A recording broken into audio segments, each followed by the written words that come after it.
All right, guys, we're going to talk about saving a document for two reasons. You may need to save it so that you can come back and work on it again, or you may need to save it so that you can upload it to Schoology. So let's just say you're working on this document, it is not done. You're going to come back and work on it again, and possibly we're going to print it out for the art show and hang it on the wall, and we need it to be at a beautiful resolution. So we're going to go to File, Save As, and the Save As window comes up. So this particular piece that we're working on right now is my transform practice assignment. And I'm going to also put my name. It'd be helpful if you guys could save it with your names too. That way I know who they belong to. Now, if you're going to come back and work on it again in another class, you're going to want to make sure that it saves as a Photoshop document. And then you're either saving it to your Google Drive or your desktop.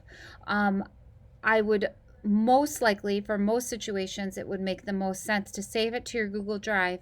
That way you can open it at home and at school. So you're going to save as, give it a name, save it to your Google Drive, and the format is going to be Photoshop. And then you hit save.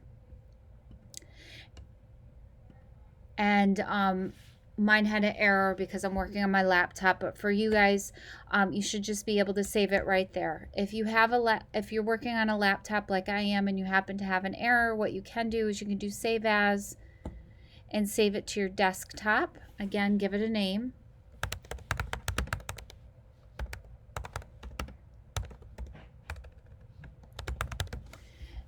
Save it as the Photoshop document to your desktop and hit save. Okay. And then you'll notice that now it's going to be, it's over here on the desktop. So then you can open up your Google Drive and drag and drop it into your Google Drive.